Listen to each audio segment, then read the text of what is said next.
Hallelujah. सबको यीशु सहाय, जय मसीह की। मैं परमेश्वर का धन्यवाद देता हूं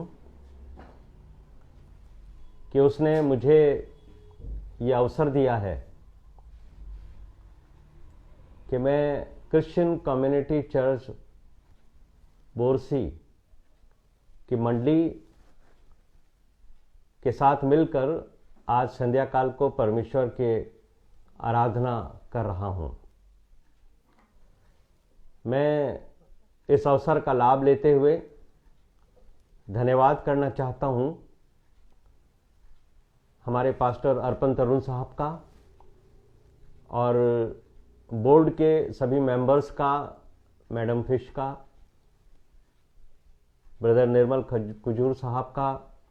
साथ ही मैं धन्यवाद करना चाहता हूं पास्टर सावधान टोपो का, रेवरेंड सलीम खालको साहब का और ब्रदर अजय जेम्स का, जो आज का संचालन कर रहे हैं सभा का। साथ ही मैं हमारी बहन अमिता कुमार का भी धन्यवाद देना चाहता हूं, जिन्होंने परमेश्वर के वचन को पढ़ा है।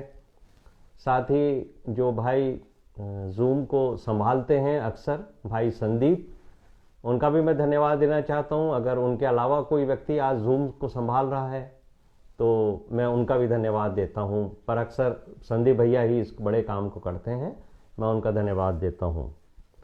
मैं क्वायर का भी धन्यवाद दे रहा हूं, जो बहुत सुंदर गीत गाते हैं, और ब्रदर अनुग्रह टोपो का, जो उस क्वायर को आज लीड कर रहे हैं। तो मैं साथ में जितने भी सदस्य हैं Christian community house church Borsi के, उन सबको इस फाउंडेशन डे, स्थापना दिवस की बहुत बहुत शुभकामनाएं देता हूं। आइए हम प्रार्थना करें और परमेश्वर के वचन में जाएं। हमारे जीवित, महान और अत्यंत दयालु स्वर्गीय पिता, हम आपका धन्यवाद देते हैं प्रभु कि आज आपने इस संध्या काल में हमारे प्रिय मसीही भाइयों और बहनों के साथ, जो क्रिश्चियन कम्युनिटी चर्च बोरसी के सदस्य हैं और क्रिश्चियन कम्युनिटी चर्च सेक्टर 6 से जुड़े हुए हैं प्रभु, उन सब के लिए, जबकि वो अपने हाउस चर्च के फाउंडेशन को मना रहे हैं, फाउंडेशन डे को, हम प्रभु आपका धन्यवाद देते हैं। और जो वचन आज आपने इस मंडली के लिए दिया है, उसकी सेवा करने का जो आपने अवसर दिया है, उसके लिए हम आपका धन्यवाद देते हैं। साथ ही हम प्रभु इस बात का भी धन्यवाद देते हैं कि आपने मुझ जैसे कमज़ोर दास को ये अवसर दिया कि मैं कलीसिया के साथ मिलकर इस संगति को कर सकूं। सब बातों में हम आपको आदर और महिमा देते हैं, और ये विनती हमारे उद्धारकर्ता प्रभु यीशु मसीह के नाम से मांगते सुन और कबूल कर। आमीन, आमीन, आमीन। अक्सर हम एक शब्द का इस्तेमाल करते हैं अंग्रेजी में, कॉन्ग्रीगेशन, और लोग कॉन्ग्रीगेशन को कलीसिया समझते हैं। कई बार इस शब्द का इस्तेमाल मैंने सुना है लोगों के मुंह से। कॉन्ग्रीगेशन का मतलब क्या होता है? कॉन्ग्रीगेशन का मतलब होता है व्यक्तियों का एक समूह, व्यक्तियों का झुंड, जिसको उर्दू में जमात मजलिस भी कहते हैं। इसका सीधा कोई लिंक जो है कलीसिया से नहीं है, क्योंकि कलीसिया को चर्च कहा गया है। बाइबल में कलीसिया का मतलब है चर्च, कॉन्ग्रीगेशन नहीं है। कॉन्ग्रीगेशन में वो लोग शामिल होते हैं, जैसे आप किसी क्लब के मेंबर हैं, एक निश्चित समय के ऊपर एक स्थान पर मिलते हैं, अपना मासिक अंशदान भी देते हैं। लेकिन कॉन्ग्रीगेशन के लोग आपस में जुड़े हुए नहीं होते, एक दूसरे की उनको चिंता नहीं होती, एक दूसरे से उनको प्रेम भी नहीं होता। ऐसे समूह को कॉन्ग्रीगेशन कहते हैं। यदि एक मंडली के सदस्य चाहे वो आराधना करने के लिए भी एक स्थान पर एकत्रित होते हों और उनके बीच में आपसी तालमेल नहीं है, आपसी प्रेम नहीं है, एक दूसरे के प्रति उनके हृदय के अंदर यीशु मसीह का सोता एक दूसरे के लिए प्रेम पूर्वक नहीं उमड़ता, तो वो सब लोग भले ही किसी भी आराधनालय में बैठकर एक साथ आराधना करते हों, वो सब एक कांग्रीगेशन का हिस्सा हैं, यानी एक समूह का हिस्सा हैं। ऐसे लोग जो सिर्फ अपनी आत्मिक उन्नति के बारे में सोचते हैं, कई बार लोग ये सोचते हैं कि मैं स्वर्ग चला जाऊं, बस मैं, और वो अपनी आत्मिक उन्नति की चिंता में लगे रहते हैं। ऐसे लोग जो सिर्फ अपनी आत्मिक चिंता में लगे रहते हैं, जिन्हें मंडली के दूसरे सदस्यों की आत्मिक जीवन की कोई चिंता नहीं होती, मैं आपको यीशु मसीह के नाम से यह बताना चाहता हूं कि आप सेल्फिश हैं। जो लोग सिर्फ अपने बारे में सोचते हैं वो कलीसिया के सदस्य नहीं हैं। क्यों मैं ये बात कह रहा हूं? क्योंकि यीशु मसीह ने जो प्रार्थना की थी यूहन्ना के 17 बाब के 21वें पद में, जो हमारी बहन ने आज पढ़ा है, उस पद में प्रभु यीशु मसीह की एक निवेदन है, एक प्रार्थना है कि जैसे हे पिता तू मुझ में है और मैं तुझ में हूं, वैसे ही वे भी हम में हों। जैसे यीशु मसीह परमेश्वर में है, यीशु मसीह चाहता है कि ये लोग जो चर्च के सदस्य हैं, कलीसिया के सदस्य हैं, वो भी हम में हों, क्योंकि हमारा बिछड़ाव परमेश्वर से हो गया है और परमेश्वर ने यीशु मसीह को इसीलिए संसार में भेजा ताकि परमेश्वर का और कलीसिया का यानी हमारा एक संबंध हो जाए और हम भी एक दूसरे में शामिल हो जाए। उसके लिए कि हम पिता के साथ शामिल हो जाएं, पहले हमें यीशु मसीह के साथ एक होना पड़ेगा। जब हम यीशु मसीह के साथ एक होंगे तब हम परमेश्वर के साथ एक हो सकते हैं। वी आर इन क्राइस्ट, तब हम यीशु मसीह के शरीर का हिस्सा होंगे। वी आर इन क्राइस्ट यानी हम यीशु मसीह की देह का हिस्सा होंगे, तब हम परमेश्वर के साथ एक होंगे। इस बात को बड़े ध्यान से सुनिए, ये क्या भेद है। जब आप कहते हैं क्राइस्ट इन मी, तब आप मसीह के देह से अलग होते हैं। आपका आत्मिक जीवन जरूर बढ़ता है, आप आत्मिकता में बढ़ते हैं, लेकिन यहां एक खतरा है। यहां आप दूसरों से अपने आप को कुछ अलग समझने लगते हैं। लेकिन जब आपको यह एहसास होता है कि मैं यीशु में हूं, तब आप यीशु मसीह के बदन का हिस्सा होते हैं। इसका यह मतलब नहीं है कि आपको एक छोटे बेबी के रूप में यीशु मसीह के बदन में जन्म लेना है। इसको बॉर्न अगेन होना कहते हैं कि जब मुझे यह एहसास हो जाए कि मेरा जन्म यीशु मसीह में हुआ है, तब आप उसकी बॉडी का हिस्सा होते हो। और यीशु मसीह की बॉडी कौन है? कलीसिया है, मंडली है। क्राइस्ट इन मी, मसीह मुझ में है, यह अच्छी बात है, बुरा नहीं कहता हूं मैं इसको, लेकिन इससे सिर्फ आपकी आत्मिक उन्नति होती है। और यीशु मसीह यह नहीं चाहता कि आपकी आत्मिक उन्नति हो। यीशु मसीह यह चाहता है कि उसके बदन की, कलीसिया की आत्मिक उन्नति हो। और कलीसिया यीशु मसीह की देह है। और आप जानते हैं ना, जब आप खड़े होते हैं आईने के सामने तब आपने देखा होगा कि हमारे शरीर के दो हिस्से हैं, एक तो हमारा सिर है और एक हमारा धड़ है। और पौलुस क्या बात कहते हैं, कुलुसियों का पहला अध्याय उसके 18वें पद में पौलुस ने कहा है कि मसीह कलीसिया का सिर है। और आपको मालूम है कि सिर हमारे पूरे बॉडी को कंट्रोल करता है, और जब कलीसिया का सिर यीशु मसीह है तो यीशु मसीह पूरी कलीसिया को कंट्रोल करता है। यानी फिर ये जो धड़ है वो सिर की आज्ञा के अनुसार ही कार्य करेगा। सिर जब एक पांव को आदेश देता है कि चलो तो चलता है, जब हमारा सिर हाथ को आदेश देता है कि ये कार्य करो तो हाथ बढ़ता है। और जब हमारी देह का सिर यीशु मसीह है तो फिर यीशु मसीह जैसा आदेश करते हैं वैसा मुझे और आपको चलना पड़ेगा। और इसीलिए गलातियों के 5वें अध्याय के 25वें पद में पौलुस मुझे और आपको एक शिक्षा देते हैं कि यदि तुम आत्मा के अनुसार जीवित हो तो आत्मा के अनुसार चलो भी।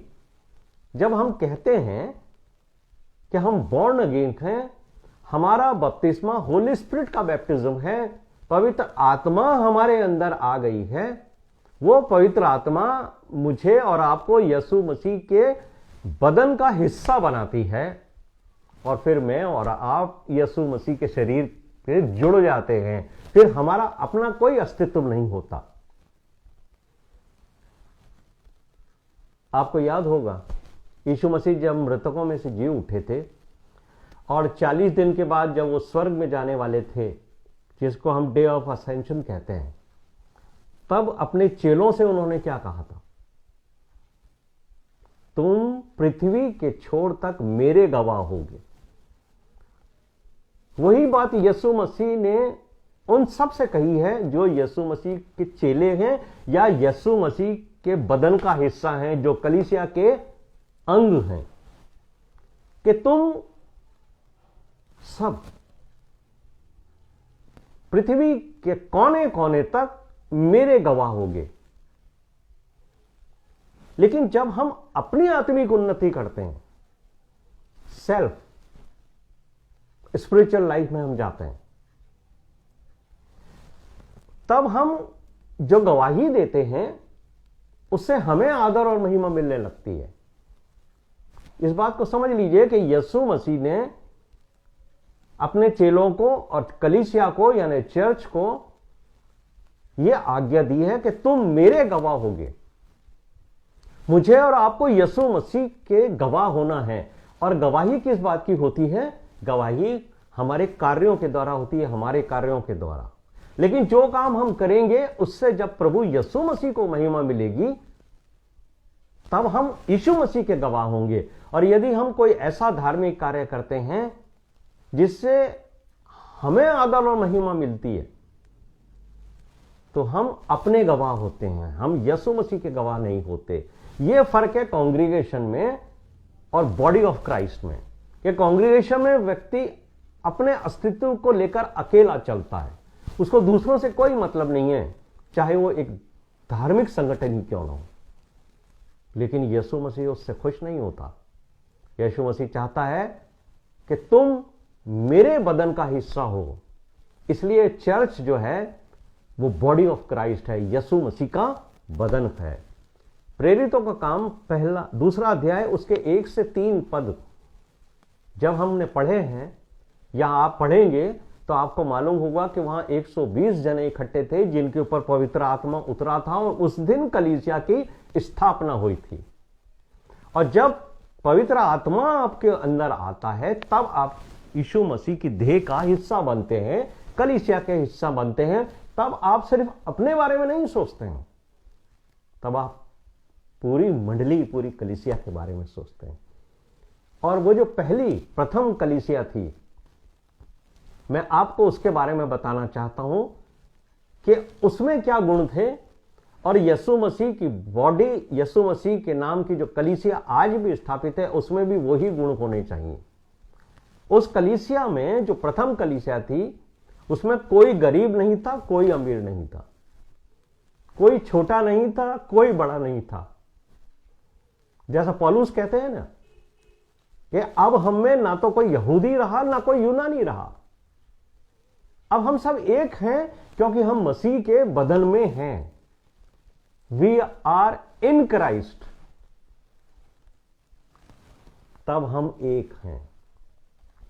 और प्रथम चर्च की जो प्रथम मंडली थी वही यीशु मसीह की देह थी। और उसके बाद जितने भी लोग ये कहते हैं कि हम कलीसिया के सदस्य हैं, उन्हें ये मालूम हो जाना चाहिए कि वो अपना अस्तित्व नहीं रखते, बल्कि वो यीशु मसीह के बदन का हिस्सा हैं और यीशु मसीह में उनका जीवन गुजरता है। ओल्ड टेस्टामेंट में और न्यू टेस्टामेंट में एक बड़ा फर्क है। उस टेस्टामेंट में कांग्रीगेशन हुआ करती थी। जब एक व्यक्ति को पवित्र आत्मा मिलती थी, और पवित्र आत्मा किनको मिली है? वो लोग जिनको परमेश्वर अपने योजना और अपने कार्य के लिए इस्तेमाल करते थे, जैसे भविष्यवक्ता या परमेश्वर का वचन सुनाने वाले लोग। और वो लोग जाया करते थे लोगों को परमेश्वर की सूचना देने के लिए। और आज न्यू टेस्टामेंट में कलीसिया के सभी सदस्यों को परमेश्वर का वचन बांटने के लिए पवित्र आत्मा मिली है। एक और फर्क है जो मैंने आपको बताया कि कलीसिया में, जो प्रथम कलीसिया थी उसमें, और आज भी जो कलीसियाएं हैं जिनकी स्थापना यीशु मसीह ने की है, उनमें कोई छोटा और कोई बड़ा नहीं है। अगर आप ओल्ड टेस्टामेंट को पढ़ोगे तो वहां जो लोग सफेद बाल वाले होते थे, बुजुर्ग होते थे, उम्र दराज होते थे, उनके लिए एक आदेश था। लेवी व्यवस्था का 19वां अध्याय उसके 32वें पद में लिखा हुआ है कि बूढ़ों का आदर मान करना, यानी पुराने नियम में बूढ़ों का आदर मान करने की आज्ञा थी। वहां नौजवानों की या बच्चों के आदर मान की कोई व्यवस्था नहीं है। लेकिन जब आप न्यू टेस्टामेंट में आते हैं, नई कलीसिया में आते हैं, यीशु मसीह की देह में आते हैं, तो वहां कोई छोटा बड़ा नहीं है। वहां आपको सबका आदर करना है। और इसीलिए पहला पतरस 2 अध्याय उसके 17वें पद के अंदर यह बात लिखी हुई है कि सबका आदर करो। सिर्फ बुजुर्गों का, वृद्धजनों का या सफेद बाल वालों का ही आदर नहीं करना है, बल्कि मुझे और आपको मंडली में छोटे और बड़े सबको आदर बराबर देना है, सबका सम्मान करना है। ये कुछ भेद हैं जो हमें जानने चाहिए। कलीसिया में अक्सर हम सिर्फ बड़ों का सम्मान करते हैं, लेकिन परमेश्वर का वचन कहता है कि जब तुम मसीह की देह के हिस्सा हो तो तुम्हें छोटे और बड़े का नहीं बल्कि सबका आदर करना चाहिए। और इसीलिए पौलुस ने हमें जो मार्गदर्शन दिया गया है, पहला कुरिन्थियों 12वां अध्याय इसके 12वें पद से 31वें पद तक जो सिस्टर अमिता ने पढ़ा, वहां पर यही बात लिखी है। पौलुस मुझे और आपको यही समझाने चाह रहे हैं। आज मैं क्रिश्चियन कम्युनिटी चर्च बोर्ड सी के सभी सदस्यों से एक सवाल करता हूं, क्या आप कांग्रेगेशन का हिस्सा हैं? किसी समूह का हिस्सा हैं आप? या आप यीशु मसीह के बदन का हिस्सा हैं? क्या आप कलीसिया का हिस्सा हैं, जिसे बॉडी ऑफ क्राइस्ट कहा जाता है? यदि आप किसी समूह का हिस्सा हैं तो आप सिर्फ स्वयं से मतलब रखते हैं, और आप कितना भी आत्मिक जीवन अपना बढ़ा लीजिए, यीशु मसीह आपके इस व्यवहार से प्रसन्न नहीं होगा, क्योंकि आप सिर्फ अपनी आत्मिक तरक्की में रुचि रखते हैं। अगर आप स्वयं की आत्मिक उन्नति में, तरक्की में रुचि रखते हैं, मैं आपको बताना चाहता हूं कि आपको भले ही यह महसूस होता हो कि यीशु मसीह की आत्मा मेरे अंदर है, क्राइस्ट इन मी, फिर भी प्रभु यीशु मसीह आपसे प्रसन्न नहीं है, क्योंकि यीशु मसीह चाहता है कि आप उसके बदन का हिस्सा हो। और आप अगर अपनी आत्मिक तरक्की चाहते हैं तो याद रखिए कि आप यीशु मसीह के बदन का हिस्सा नहीं हैं। यीशु मसीह, पौलुस जो हैं वो 13वें पद में एक बात कहते हैं, पहला कुरिन्थियों 12वां अध्याय उसके 13वें पद में, कि इससे फर्क नहीं पड़ता है कि हमारी मंडली में कौन कहां से आया है। आपकी मंडली में भी अलग अलग स्थानों से लोगों ने आकर सदस्य ले ली है, परमेश्वर का आत्मा में उनको नया जन्म मिला है, वो नया जन्म प्राप्त किए हैं, उनको होली स्पिरिट का बैप्टिज्म मिला है, तभी तो वो मसीह के बदन का हिस्सा हैं, बॉडी ऑफ क्राइस्ट का हिस्सा है वो। इसलिए हमारे पास जो परमेश्वर ने हमें टैलेंट दिए हैं, अलग अलग टैलेंट दिए हैं, सबको एक से गुण नहीं है। पौलुस यही कह रहे हैं, हाथ का काम हाथ करता है, आंख का काम आंख करती है, पांव का काम पांव करता है, लेकिन सब एक दूसरे से जुड़े हुए हैं। कोई ये नहीं कह सकता कि मेरे पास कोई टैलेंट नहीं है। परमेश्वर ने हर एक व्यक्ति को कुछ ना कुछ टैलेंट दिया हुआ है, और वो टैलेंट छोटा और बड़ा नहीं होता है। वो टैलेंट जो है वो मंडली के लिए काम में आना चाहिए।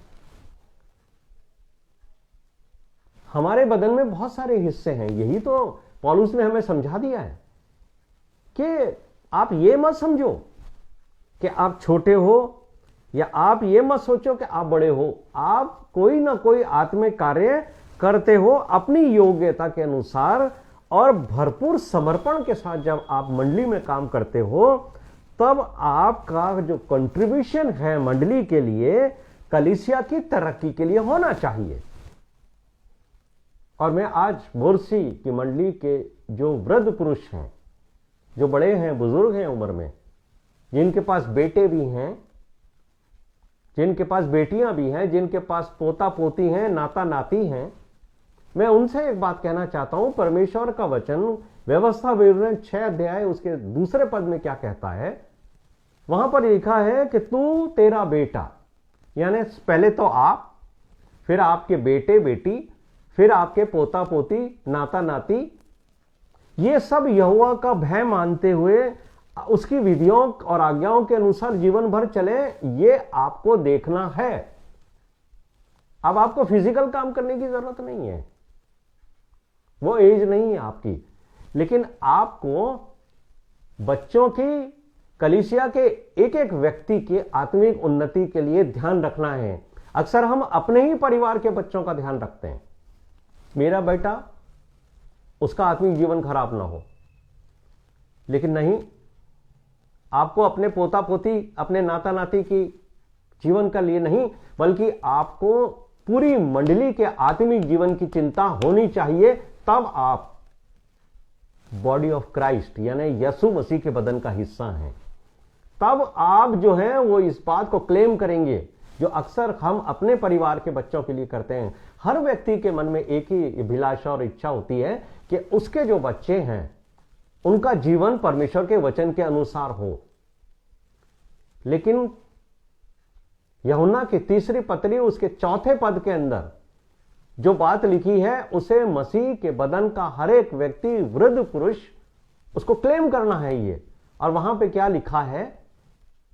वहां लिखा है कि मुझे इससे ज्यादा खुशी कोई बात की नहीं कि मैं लोगों से सुनूं, दूसरों से सुनूं कि मेरे बच्चे वचन पर चलते हैं। कितनी खुशी की बात है जब आपसे लोग कहें कि आपकी मंडली का, यानी आपकी कलीसिया का एक एक बच्चा, एक एक बेटा बेटी, बहू, आपके दामाद, सब लोग परमेश्वर के वचन के अनुसार चल रहे हैं। इससे बड़ी खुशी आपके जीवन में नहीं, क्योंकि इस वृद्धावस्था के बाद आपको परमेश्वर के पास जाना है, और वहां आपको अपना नहीं बल्कि आपको उस मंडली का, उस कलीसिया का के आत्मिक जीवन का हिसाब भी देना है। और यही बात पौलुस भी वृद्ध महिलाओं को भी बड़े ही प्यार से समझाते हैं। जब आप तीतुस की पत्री को पढ़ते हैं उसके दूसरे अध्याय के 3 पद में, तो वहां पर पौलुस उन वृद्ध महिलाओं को जो मंडली में हैं, जो कलीसिया में हैं, उनसे ये कहते हैं कि तुमने जीवन भर एक अच्छी मार्गदर्शिका के रूप में, एक अच्छी महिला के रूप में जीवन व्यतीत किया है। अब तुम्हारे जीवन का पड़ाव है, इस समय तुम उन लड़कियों को जो महिलाएं कलीसिया में हैं, जिनका विवाह हो चुका है या जिनका विवाह होना वाला है, अब क्योंकि तुम मसीह के बदन का हिस्सा हो, तुम्हें उन लड़कियों को, उन बहुओं को समझाना है कि वो अपने पतियों से और अपने बच्चों से प्रेम करें, और आपको पवित्रता का जीवन व्यतीत करना है। ये सबसे महत्वपूर्ण बात है, क्योंकि जब मैं और आप यीशु मसीह के बदन का हिस्सा होते हैं तो हम पवित्र होते हैं, क्योंकि यीशु मसीह का जीवन पवित्र था।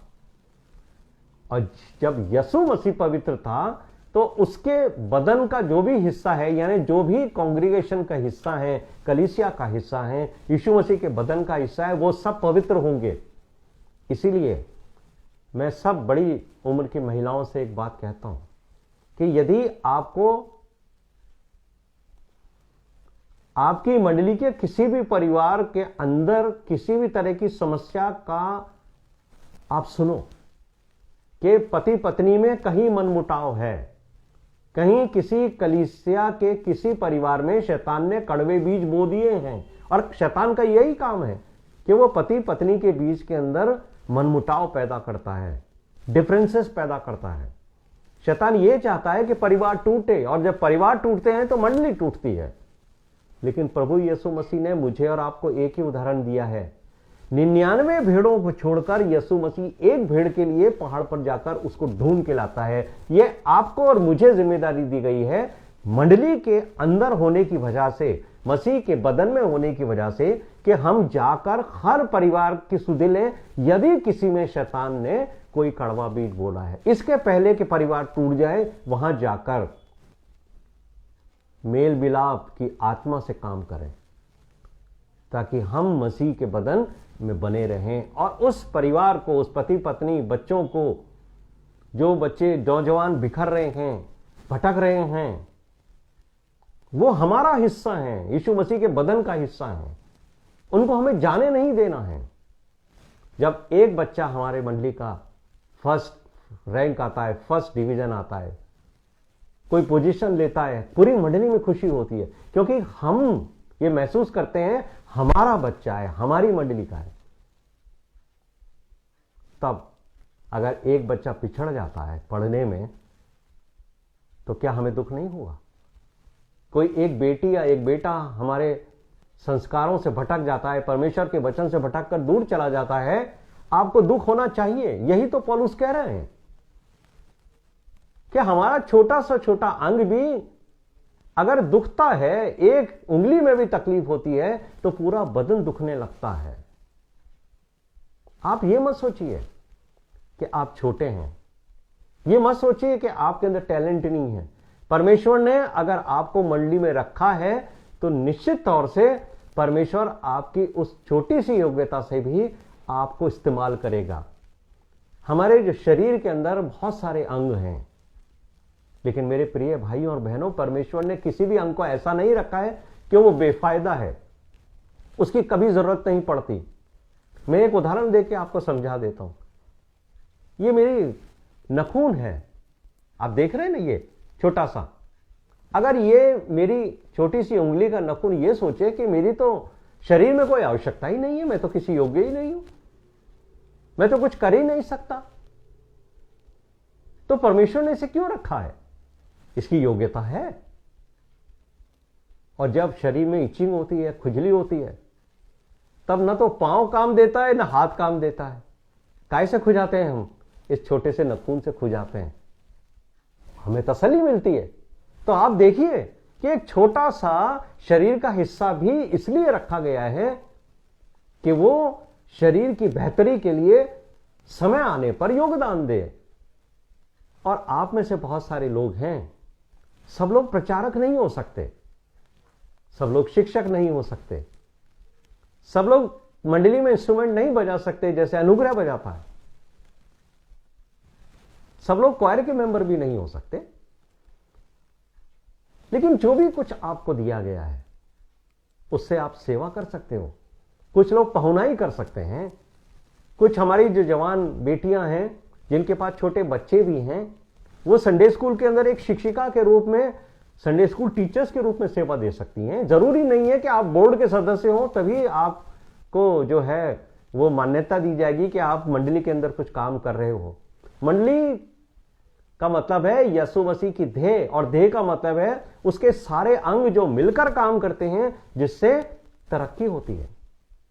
और मैं अक्सर जो है वो संडे स्कूल टीचर्स को बहुत ही आदर देता हूं, क्योंकि जो काम हम प्रचारक, जो परमेश्वर के बड़े बड़े भक्त नहीं कर सकते, वो कार्य हमारे संडे स्कूल की छोटी छोटी शिक्षिकाएं, छोटी बहनें जो उम्र में छोटी हैं, पद में नहीं उम्र में छोटी हैं, वो बच्चों के साथ वो व्यवहार करती हैं, बच्चों को वो बातें सिखाती हैं जो बच्चों को, छोटे बच्चों के मस्तिष्क में इस तरीके से बैठती हैं, उनके दिल में, कि वो जीवन के बड़े उम्र के अंदर भी उन बातों को नहीं बोलते।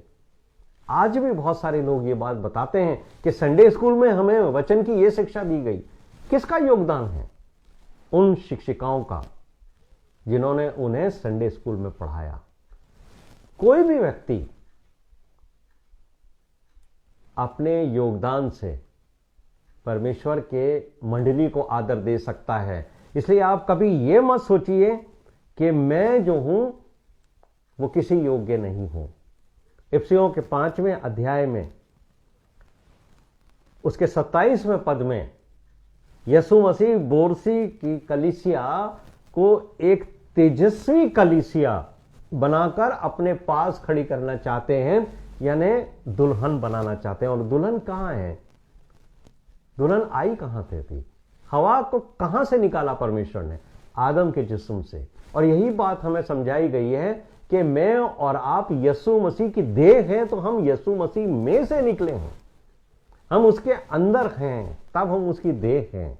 और हमारे अंदर कोई भी अच्छा गुण नहीं, लेकिन परमेश्वर यीशु मसीह आप जब मुझे और आपको अपनी कलीसिया में, अपनी देह में सम्मिलित करते हैं, तो हमारे अंदर से हर कलंक, हर झुल्ली, हर तरह का पाप, हर तरह की गंदगी दूर करके प्रभु यीशु मसीह अपने बदन का रूप हमें देते हैं, और मैं और आप यीशु मसीह की दुल्हन में, यानी उसके बदन में सम्मिलित होते हैं। जब कोई बड़ा व्यक्ति या कोई राजनेता किसी व्यक्ति के बारे में ये कहता है ना कि ये मेरा राइट हैंड है, कितनी खुशी होती है। सब लोग देखते हैं, अच्छा आप उनके राइट हैंड हो। सोचिए आप, कितनी खुशी होती है। लेकिन जब यीशु मसीह आपके बारे में ये कहें कि आप उसके राइट हैंड हो, या यीशु मसीह आपको अपने बदन के अंदर सम्मिलित करके कहें कि तू मेरे बदन का हिस्सा है, अब तू मेरे लिए काम करेगा, कितनी बड़ी आशीष है ये, कितना बड़ा सम्मान है। एक राजनेता का राइट हैंड होना जब आपको इतना प्रभावित करता है, इतना सम्मान देता है, तो यीशु मसीह के बदन का हिस्सा होना आपको कितना सम्मान देगा, इस बात को समझ लीजिए। और जब आप कलीसिया में रहकर कलीसिया की सेवा करते हैं, कार्य करते हैं, तब आप यीशु मसीह के बदन का हिस्सा बन जाते हैं। तब आप अपने आदर के लिए कोई काम नहीं करते हो। फिर आप कोई भी काम करो, आप चाहते हो कि उसको आदर मिले जो मेरा सिर है, यानी जिस बदन को। और पहचानते कैसे हैं हम? किसी व्यक्ति को कैसे पहचानते हैं? उसके सिर से पहचानते। अगर मेरा ये सिर हट जाए, मेरे धड़ से अलग हो जाए, तो आप मुझे नहीं पहचानोगे कि ये किसका धड़ है, कौन है ये व्यक्ति। लेकिन जैसे ही ये सिर मेरे धड़ के ऊपर आता है, आप रिकॉग्नाइज करते हो।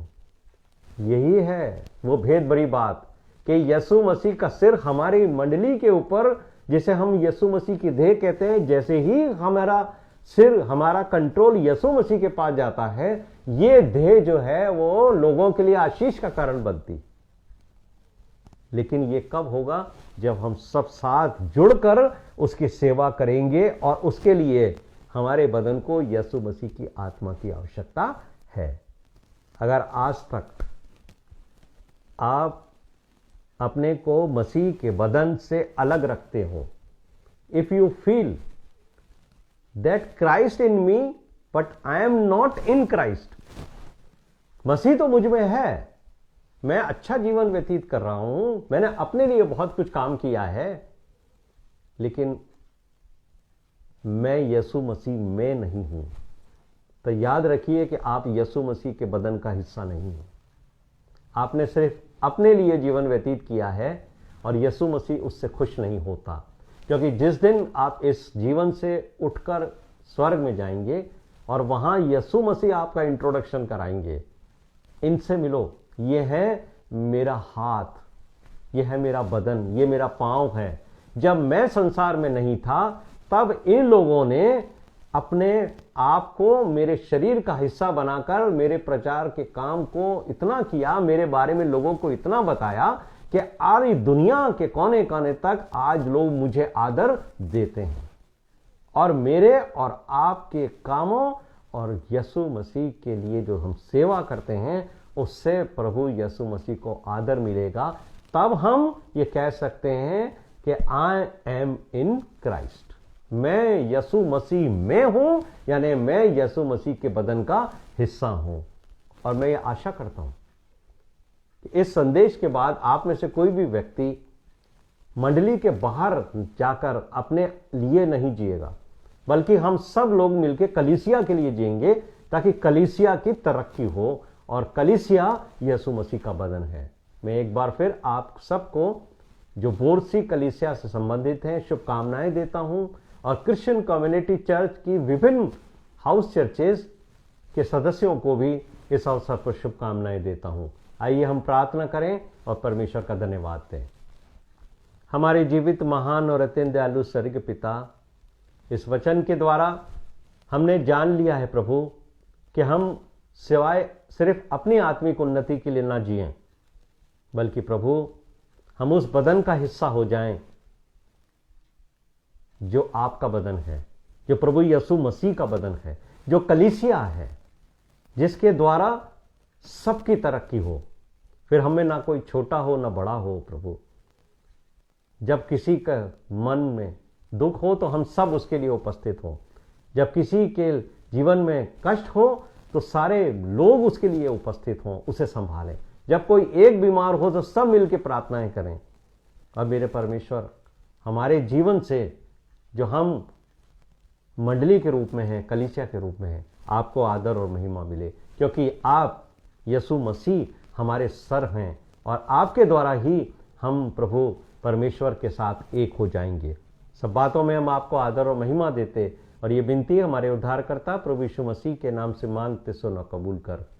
आमीन आमीन। आप सबको जय मसीह की।